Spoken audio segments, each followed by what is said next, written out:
Just getting some general footage of the block. Okay. Perfect. You're looking great. Oh my god, like stunning. let me get started here. Hello.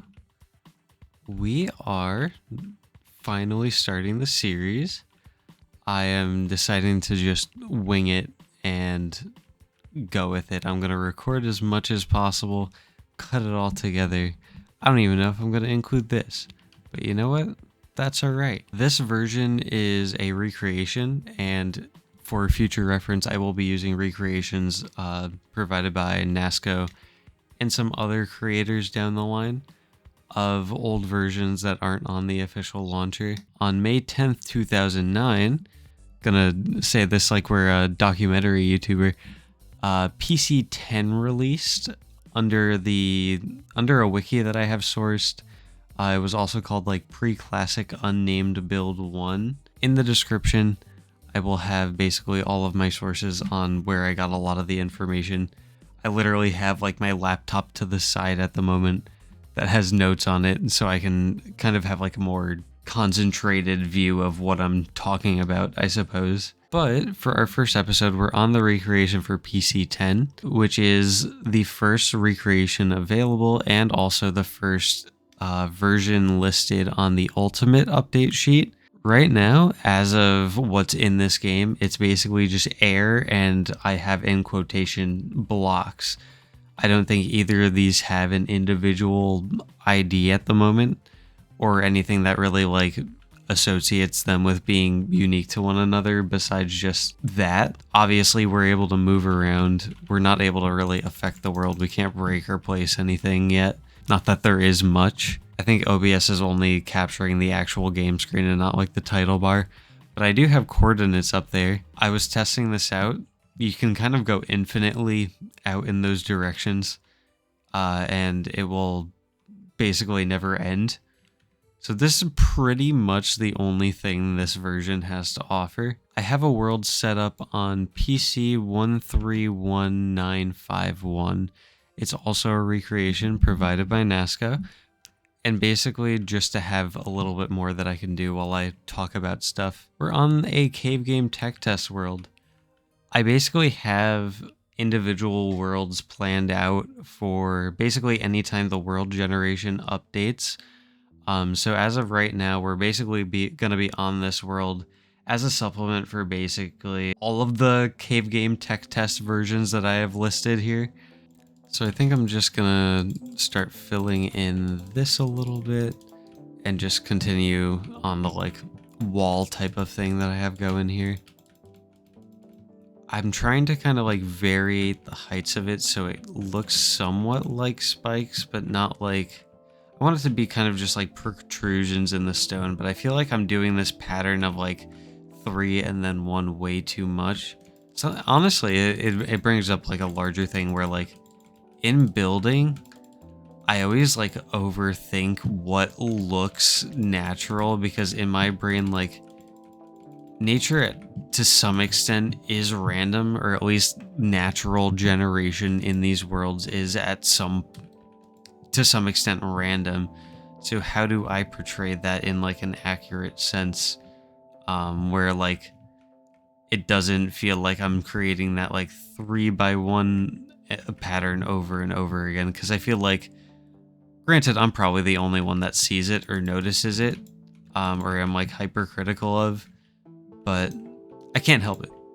Looks like kind of like stones have like kind of crumbled over time, or you know, it wasn't built with like the most precise of tools. So again, I feel like it's kind of cool to build in almost like... Is archaic a bad word to say? Because I feel like contextually it feels insulting. Let's see. Let's do some defining. So yeah, kind of just like archaic builds, stuff that looks old, stuff that looks kind of like a little bit worn. If you were watching some of my last like playthroughs that I've done, I've mentioned that I've thought about even like adding lore to this stuff. How far or how deep that will go, I don't know. But I think it's a cool idea. You know what I mean? I think, especially with my idea that this should feel like more alive than not, there's got to be some reasoning for all of this being here. Even if, say, my player in this instance does not know, I feel like it's also cool to kind of just like write out something that'll make it make somewhat sense, you know what I mean? I think when this expands out, I'm gonna have like a little grass area past this. Oh yeah, so I want to hop down here actually. I've already terraformed a little bit, but I want this to lead into like more paths downwards, and I think I want to build something like underground. But I feel like you could do a lot with just like maybe like a shrine of some sorts, like something, maybe something spooky, you never know. But we will definitely see.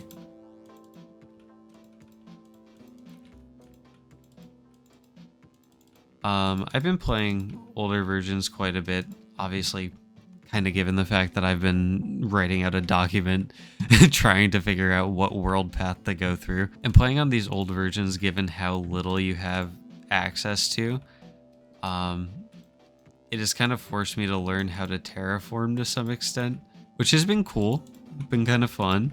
I remember watching a video quite a bit ago. If I find the video, I'll probably put it up on the screen. But this person was talking about it being hard to build stuff that is like nature in Minecraft, because from like a human perspective, I guess we're under the bias of like a lot of things seeming like they're built to, say, like supply humans instead of being in like a total ecosystem of like all working together as like one inherent thing of like nature, you know? So even with the fact that we are trying to create this by hand here, it's still not gonna look like nature, because nature is like, I guess, like this perfect combination of random but also like consciously put there to some extent. I've also been watching some like old YouTube, and I've talked about this with like my partner and stuff, but like I'm very inspired by like old YouTubers that just kind of like posted stuff, did not care about what like algorithmically worked all the goddamn time. Like honestly, even down to like people like FaZe Jev, for example, quite literally, I think in his own words, said that he just wanted to play video games and just like never wanted to kind of like do a lot of this like business stuff. And I kind of feel that on like a fundamental level, you know? I take a lot of inspiration in just like, yeah, I don't know. I feel like a lot of my YouTube titles end up being like semi-ironic. And it's just because like, you know, to some extent, always following an algorithm almost makes it more unoriginal. It's less authentic because we're trying to kind of create an equation for a medium, which is like creating videos, that's so subjective that I think in like the human experience, you can't really break that down to like a concrete science. And I think as you do, you kind of get pushed to just creating, just in the nicest way I could put it, just like slop, you know? It almost feels like less human. You're pushing out things that are guaranteed to pull in like eyes, and to some extent, like, I don't know if this is going to be controversial to say, but it almost feels like to some extent like the meta for success is like psychologically manipulating people into viewing your content or your side, or like just anything more than the other people's, you know what I mean? You have the stereotypical red circles, giant red arrows. Titles are in all caps. Titles can be misleading, and we've always had clickbait, you know? I mean, like it does get, it serves its purpose as like a tool, but I think relying on that for a baseline of success just kind of leads to more inauthenticity down the line, because a lot of it is just forced, you know, like even down to like what people upload is very just like dependent on what's popular, because the medium gets turned into less of let me create something that I want to create, and more, this is an avenue for me to have a job, and I need to basically not care about what I like or even like the niches of what other people like because it's not as view friendly. But I think like a lot of the authenticity or a lot of the like, inter-community interactions that you'd see come from like old YouTube, because like people weren't driven by this stuff as much back in the day. There were people probably still studying it, you know what I mean? Because obviously people like figuring out the best way to success, or the best way to get like a higher number. But at some point when you're only following like the most popular games to play, or like, what music is the most popular, instead of just like creating something that like can feel relative to the content that you're creating or like the person that you are, it just comes off as like inauthentic. It seems more unoriginal than just like pumping out something where you are yourself. And even if you're just joking around fucking buzzword nonchalantly on like a video, it still seems more human than me uploading like YouTube shorts on like basic Minecraft features in order to just pull in views from like toddlers that just like want to consume whatever this buzzword topic is, you know what I mean? Like at some point it gets so algorithmic, like it feels like humans are creating just robotic content in the best way that I can describe. And I don't know if it's just an inherent thing that happens as platforms get more popular. I feel like it shouldn't be as prevalent as it is. I think even with the rise in AI, we have a lot of people pushing for like human-made content. But when you go into like the human-made content, it's all so formative to the algorithm, or what's gonna get the clicks or what's gonna push it into like recommended feeds so much that like everyone's gonna end up just creating the same shit. And it never made sense to me.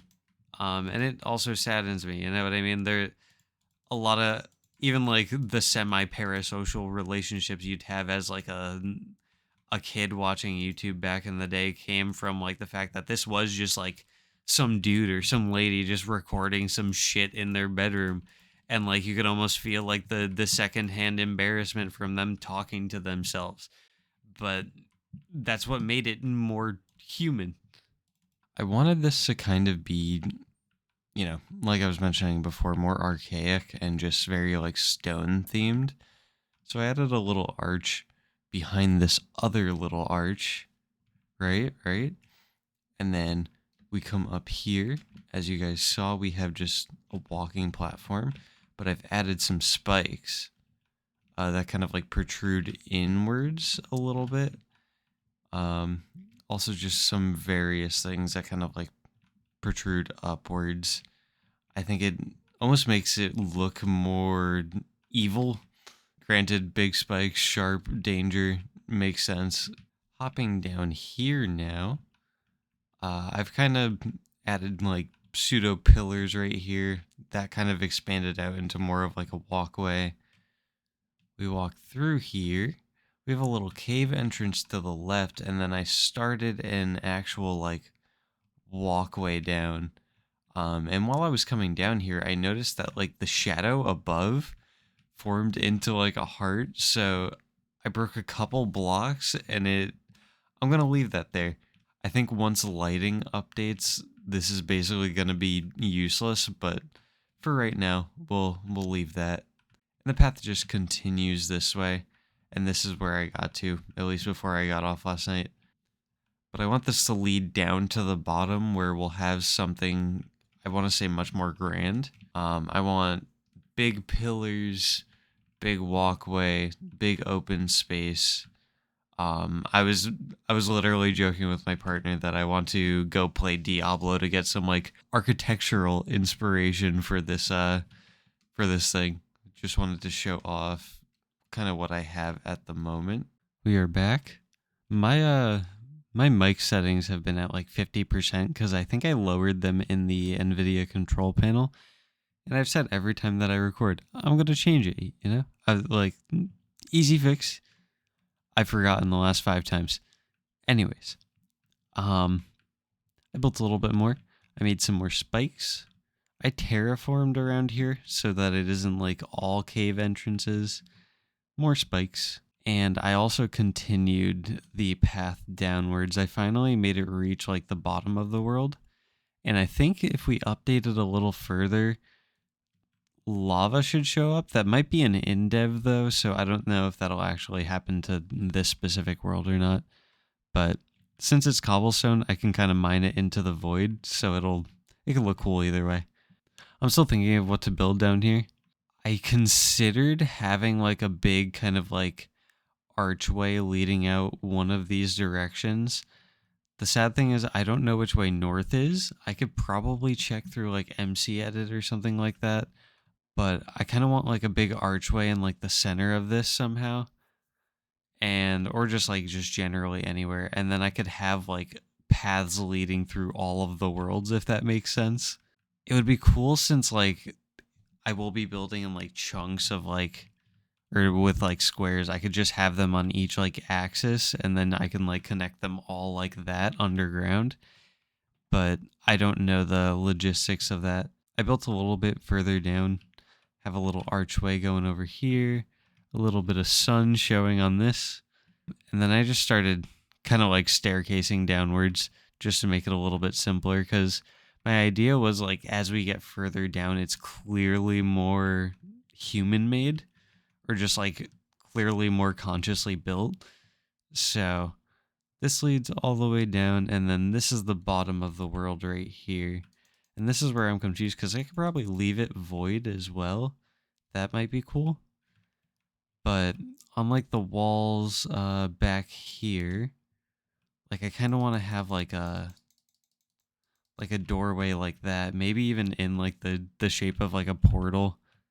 That might be cool. But yeah, my plan that I was mentioning before is I kind of want like a big monument, big pillars and stuff, which means that I probably have to clear out a good chunk of this in order to actually form that.